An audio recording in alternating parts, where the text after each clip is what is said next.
All right, so this is my instrument for project 1. I'm calling it BackTalk because it is a 4-voice polyphonic FM synthesizer, the synthesis engine of which is based entirely on feedback onto the oscillators within each voice. So just a quick walkthrough of the controls here.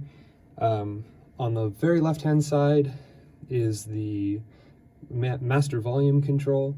We've got the keyboard here, which is set to play a C major scale from C4 to C5.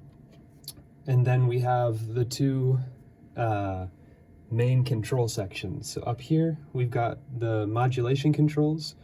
There's 3 modes for these potentiometers, which you can cycle through with the push of this button. The current mode that you're on is indicated by these 2 LEDs in binary. In mode 1, you get the ADSR controls for attack, decay, sustain, and release. Mode 2 actually controls the amount of frequency modulation per pair of oscillators. So potentiometer 1 in mode 2 controls the amount of FM, or rather the amount that oscillator 2 modulates oscillator 1. And then potentiometer 2 controls the amount of modulation from oscillator 2 to oscillator 3. The third potentiometer controls oscillator 3 to oscillator 1 modulation, and the fourth potentiometer controls oscillator 3 to oscillator 2 modulation. So that's mode 2 of these controls. And then mode 3, which is currently indicated, controls the amount that the ADSR is fed into each oscillator pair for that depth control of frequency modulation. So just for a quick example of that, right now I've just got the 3 oscillators tuned to different notes. I'm going to turn that up just so you can hear it better. So that's all well and good. That's just one note. I can also combine these because it is 4 voices. So great. But if I want a more complex sound and one that evolves, what I can do is use the ADSR to apply frequency modulation to each oscillator pair. So let's say I want the ADSR to increase the depth of modulation from oscillator 2 to oscillator 1. I'll just increase that first potentiometer. And it's a little tough to hear, but you get a little bit more of a complex sound. Now the crazy things start happening when you really begin to increase the other potentiometers along with it. So if I turn up the oscillator 2 to oscillator 3 depth control, then you get some very, very gnarly things. A little bit more distorted, more fun. And so if I do all of these, if I give the ADSR to each oscillator pair, you get some nice, rich harmonics there.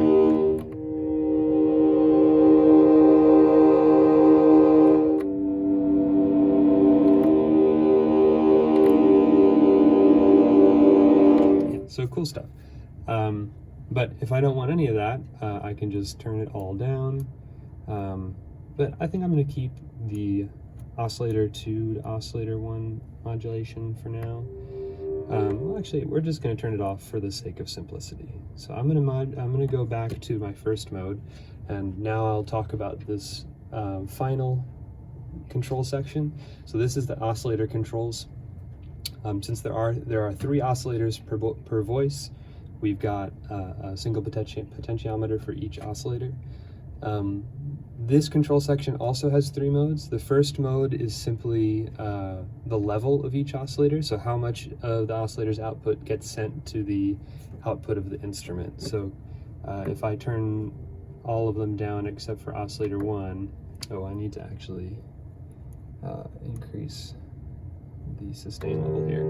But so now I'm only hearing oscillator 1, and I can mix in oscillator 2, mix that out if I want.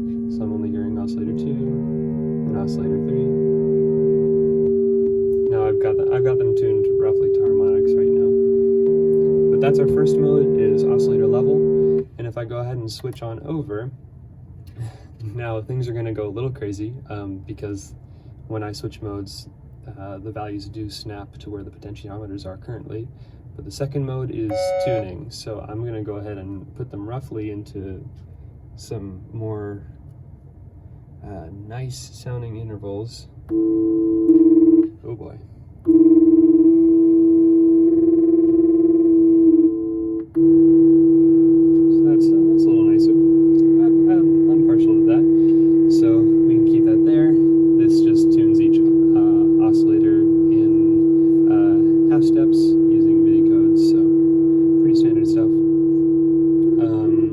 There are some, just because of the way that my potentiometers are, there's some quirks to that, but it works fairly well. And then the final mode is when the LED is blinking, and now we can select the waveform of each oscillator. So by default they're all sine waves, but I can also go ahead and switch it to either triangle or sawtooth.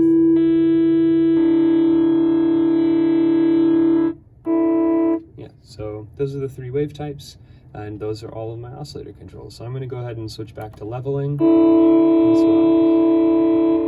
I just want to listen to oscillator 1 right now.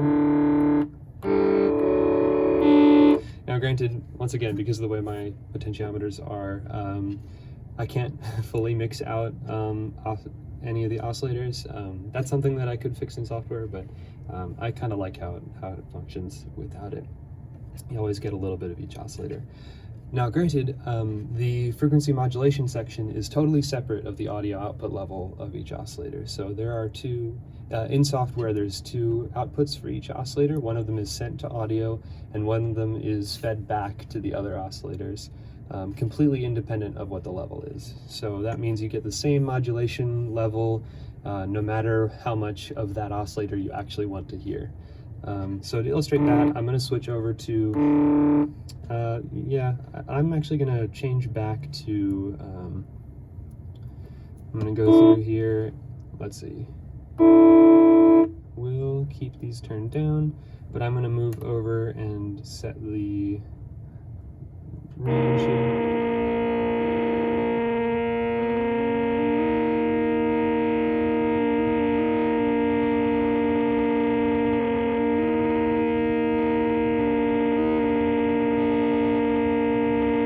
Sure. And then waveform, I'm going to set these all to sine. Great. So now when I switch back, or I'm just going to leave those there for now, I'm going to switch my, I don't know what the hell, we'll bring that to full, so we're just hearing oscillator 1 as much as we can. I'm going to switch over to the modulation depth control just to illustrate what each one sounds like.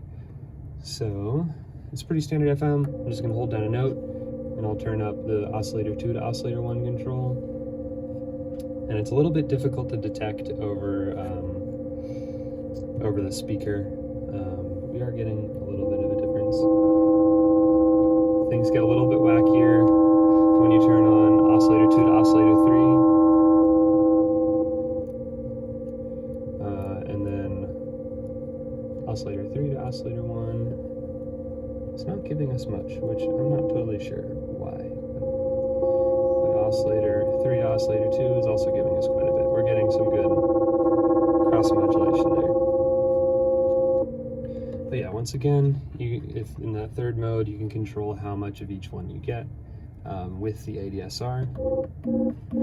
So if I turn the attack way up, it can give us some fun sound.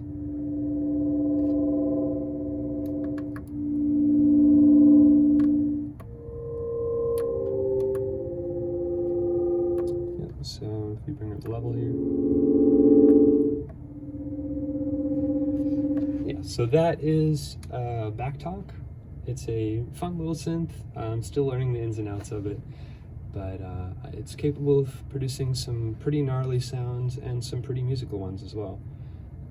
Yep, so thank you very much for watching.